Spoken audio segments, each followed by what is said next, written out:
آج 6 رجب المرجب حضور سلطان الہند قطب المشائخ عطائے رسول حضرت سیدنا خواجہ معین الدین چشتی اجمیری رحمۃ اللہ تعالیٰ علیہ آپ کے عرس مبارک کا دن ہے۔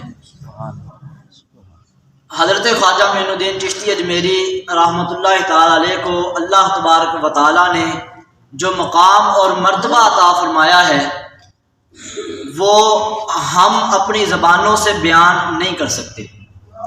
یہ تو ان کی مہربانی ہے کہ انہوں نے ہمیں اپنے ذکر کے لیے چن لیا اور آج ہم آپ کے ذکر مبارک کرنے کی سعادت حاصل کر رہے ہیں۔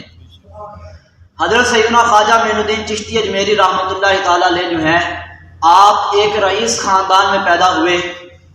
آپ کے والد محترم جو ہیں وہ ایک نیک اور بڑے ہی اچھے بزرگ تھے۔ جب آپ کی عمر مبارک 9 برس ہوئی تو آپ کے والد گرامی اس دنیا مبارک سے پردہ فرما گئے، اور ان کے اس دنیا سے جانے کے بعد آپ کی وراثت میں ایک باغ اور ایک پن چکی جو ہے وہ بچی تھی۔ آپ اس باغ کی باغبانی خود کیا کرتے تھے اور پن چکی جو ہے وہ چلایا کرتے تھے، اسی کے ساتھ اپنا گزر اوقات کیا کرتے تھے۔ ایک دن آپ اپنے باغ میں تشریف فرما تھے، اس کی دیکھ بھال کر رہے تھے کہ اللہ تبارک و تعالیٰ کے ایک نیک بندے، ایک ولی حضرت سیدنا ابراہیم قندوزی رحمۃ اللہ تعالیٰ علیہ آپ کے باغ میں آئے۔ جب حضرت سیدنا خواجہ معین الدین چشتی اجمیری رحمۃ اللہ تعالیٰ علیہ نے حضرت ابراہیم قندوزی رحمۃ اللہ تعالیٰ علیہ کو دیکھا تو آپ کا دل جو ہے ان کی طرف راغب ہو گیا۔ آپ کے دل میں ان کی محبت بیٹھی اور آپ فوراً ان کی طرف بھاگے۔ ان کو آپ نے بڑے ادب و احترام کے ساتھ اپنے باغ میں بٹھایا۔ باغ کا جو سب سے اعلیٰ پھل تھا وہ آپ نے ان کی خدمت میں پیش کیا اور ان کی خدمت کرنا شروع کی۔ اب یہاں پر ایک چیز ہمیں یہ بھی دیکھنی چاہیے کہ خواجہ صاحب جو ہیں وہ روزانہ کئی لوگوں سے ملتے ہوں گے، کئی لوگوں سے ملاقات کرتے ہوں گے، کئی لوگ ان کے باغ میں آتے ہوں گے، لیکن ان کی طرف ان کا دل راغب نہیں ہوتا تھا۔ جب ایک اللہ والا آیا تو اس کی طرف دل راغب کیوں ہو گیا؟ یہ ہم اکثر بزرگوں کے اولیاء کے تذکروں میں باتیں پڑھتے رہتے ہیں، علماء سے سنتے رہتے ہیں کہ فلاں اللہ کا ولی وہاں سے گزر رہا تھا تو ایک نوجوان نے دیکھا تو وہ اس کی طرف راغب ہو گیا، اس سے محبت کرنے لگا۔ فلاں اللہ کا ولی وہاں بیٹھا ہوا تھا، لوگ اس سے محبت کرنے لگے۔ اس کی وجہ کیا ہے؟ اس کی وجہ یہ ہے کہ اولیاء کی محبت جو ہے وہ خود اللہ تبارک و تعالیٰ لوگوں کے دلوں میں تقسیم فرماتا ہے۔ سبحان اللہ۔ اولیاء کی محبت جس طرح ہم لنگر بانٹتے ہیں، لنگر کی طرح تقسیم کی جاتی ہے۔ اور یہ بات بھی یاد رکھیے کہ ہر بندے کو لنگر دیا بھی نہیں جاتا۔ لنگر اسی کو دیا جاتا ہے جو برتن لے کر آئے، جو دامن پھیلائے، لنگر اسی کو ملتا ہے۔ حدیث پاک میں ہے، بخاری شریف کی صحیح حدیث ہے، حضرت سیدنا ابو ہریرہ رضی اللہ تعالیٰ عنہ اس کے راوی ہیں کہ جب اللہ رب العزت کسی بندے سے محبت کرنے لگتا ہے تو اللہ رب العزت حضرت سیدنا جبریل امین علیہ السلام سے فرماتا ہے، اے جبریل میں اس سے محبت کرتا ہوں، تو بھی اس سے محبت کر۔ سبحان اللہ۔ میں اس بندے سے محبت کرتا ہوں، تو بھی اس بندے سے محبت کر۔ پھر حضرت سیدنا جبریل امین علیہ السلام اس بندے سے محبت کرنے لگتے ہیں۔ جب حضرت سیدنا جبریل امین علیہ السلام اس بندے سے محبت کرتے ہیں تو آپ آسمانوں کی طرف جاتے ہیں اور تمام فرشتوں سے جا کر کہتے ہیں، اے فرشتوں اللہ رب العزت فلاں بندے سے محبت کرتا ہے، جبریل بھی اس بندے سے محبت کرتا ہے، لہذا تم سارے کے سارے بھی اس بندے سے محبت کرو۔ پھر تمام فرشتے اس بندے سے محبت کرنے لگتے ہیں تو اللہ تبارک و تعالیٰ کی طرف سے پھر زمین والوں کے دلوں میں اس بندے کی محبت ڈال دی جاتی ہے اور بندہ ان کے لیے مقبول ہو جاتا ہے۔ اس وجہ سے جب اللہ والا کسی کے پاس آتا ہے، اللہ والا کہیں سے گزرتا ہے تو لوگوں کے دل ان کی طرف راغب ہو جاتے ہیں۔ تو حضرت سیدنا ابراہیم قندوزی رحمۃ اللہ تعالیٰ علیہ جب آپ کے باغ میں آئے تو آپ کا دل ان کی طرف راغب ہوا، آپ ان سے محبت کرنے لگے اور آپ نے ان کی خدمت کی۔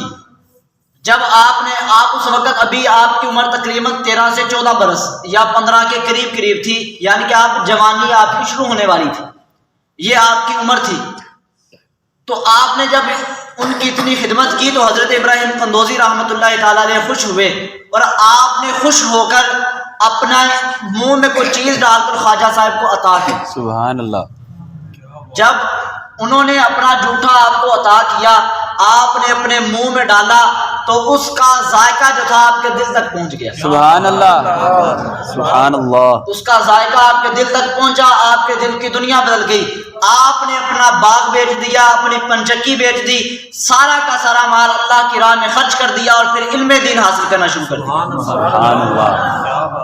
علم دین حاصل کرنے کے لیے آپ پھر گئے، آپ نے بخارا میں علم حاصل کیا، سمرقند میں علم حاصل کیا، اور پھر آپ کو مقام کیسا ملا، آپ کو مرتبہ کیسا ملا۔ آپ بارگاہ رسالت میں حاضر ہوئے، آپ کو سید عالم علیہ السلام کے روضہ انور پر جانے کی سعادت حاصل ہوئی۔ آپ نے جا کر سید عالم علیہ السلام کی خدمت اقدس میں عرض کی، الصلاۃ والسلام علیک یا سید المرسلین و خاتم النبیین۔ سبحان اللہ۔ اس طرح آپ نے جا کر بارگاہ میں سلام پیش کیا، الصلاۃ والسلام علیک یا سید المرسلین و خاتم النبیین، اور پھر بارگاہ سے جواب آیا، وعلیکم السلام یا قطب المشائخ۔ سبحان اللہ۔ یہ آپ نے مقام پایا ہے کہ آپ سرکار دو عالم صلی اللہ تعالیٰ علیہ وآلہ وسلم کی خدمت میں جا کر سلام عرض کر رہے ہیں، اور دیکھیے کہ سرکار نے سلام کا جواب بھی کن الفاظ میں دیا، یا قطب المشائخ، اے مشائخ کے قطب، تم وعلیکم السلام رحمۃ اللہ۔ اور پھر جو آپ کو معین الدین کہا جاتا ہے، یہ لقب آپ کو خود سید عالم علیہ السلام نے عطا فرمایا، اور آپ کی ڈیوٹی خود سید عالم علیہ السلام نے ہند میں لگائی۔ سبحان اللہ، سبحان۔ زمین ہند کے تم ہو امام خواجہ پیا، زمین ہند کے تم ہو امام خواجہ پیا، زمانہ کرتا ہے تم کو سلام خواجہ پیا، میرے دل میں اور دنیا کی محبت اب کیا بسے گی، میرے دل میں ہے تمہارا قیام خواجہ پیا۔ تو ہند کی زمین پر آپ کو بھیجنے والی ذات خود سید عالم علیہ السلام کی ہے۔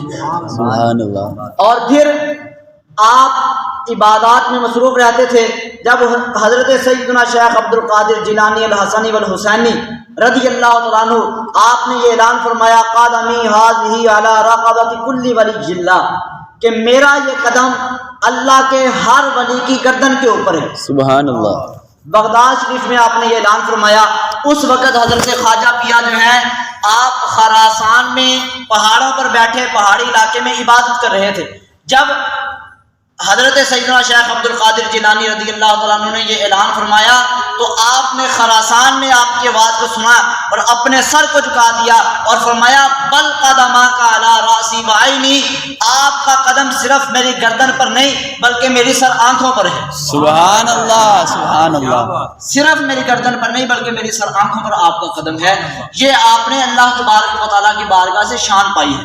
اور پھر قصہ مختصر یہ کہ آپ کا مقام اتنا بلند ہو گیا کہ جب آپ اس دنیا سے رخصت ہوئے، آپ اس دنیا سے گئے، 6 رجب المرجب کا دن ہے جسے ہم چھٹی شریف کہتے ہیں۔ آج کا جو دن ہے پیر شریف کا دن تھا، صبح فجر کا وقت تھا، آپ اس دنیا سے تشریف لے کر گئے۔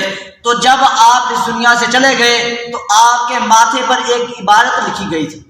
سبحان اللہ، سبحان اللہ۔ آپ نے جو ساری زندگی اللہ تبارک و تعالیٰ اور اس کے پیارے حبیب علیہ السلام کو راضی کرنے کے لیے اپنی زندگی گزاری، ساری زندگی آپ نے جو ہے وہ راہ خدا میں گزاری، طرح طرح کی آپ نے تکالیف برداشت کی۔ ہند میں آئے تو پرتھوی راج جو تھا اس نے آپ پر طرح طرح کے ظلم و ستم کیے، لیکن آپ نے راہ خدا میں اتنی تکلیفیں برداشت کرنے کے باوجود بھی آپ اس راہ سے پیچھے نہ ہٹے۔ پھر جب آپ اس دنیا سے گئے تو آپ کو صلہ کیا ملا؟ آپ کے ماتھے پر عبادت لکھ دی گئی، حبیب اللہ مات فی حب اللہ، اللہ کا حبیب اللہ کی محبت سے دنیا سے گیا ہے۔ سبحان اللہ۔ اللہ کا حبیب اللہ کی محبت سے دنیا میں گیا ہے۔ تو حضرت خواجہ معین الدین چشتی اجمیری جو ہیں وہ عطائے رسول ہیں، اللہ کے حبیب ہیں، سلطان الہند ہیں، قطب المشائخ ہیں۔ آپ کی جتنی شانیں بیان کر دی جائیں اتنی کم ہیں۔ اللہ تبارک و تعالیٰ ہمیں خواجہ صاحب کے فیض و برکات عطا فرمائے۔ اور یہاں پر آپ حضور خواجہ صاحب کی بات ہو رہی ہے تو آپ کی جو تعلیمات ہیں ان تعلیمات کو بھی سمجھیے۔ آپ کی تعلیمات جب ہم پڑھیں تو ہمیں ایک چیز ملتی ہے، اسی ایک چیز کو ہم اپنا لیں، کیونکہ ہم میں اکثر جو ہے اس چیز کی کمی رکھتے ہیں۔ ہم کوئی بھی بات کرتے ہیں تو ہم قسم کھا لیتے ہیں اللہ کی قسم ایسا ہو جائے گا، اللہ کی قسم ایسا ہو گیا۔ بعض اوقات ہم جھوٹی قسمیں بھی کھاتے رہتے ہیں، تو حضرت خواجہ صاحب رحمۃ اللہ تعالیٰ علیہ فرماتے ہیں کہ جو بندہ قسمیں کھاتا ہے وہ اللہ رب العزت کے دربار سے دور ہو جاتا ہے اور اس کے گھر سے خیر و برکت اٹھا لی جاتی ہے۔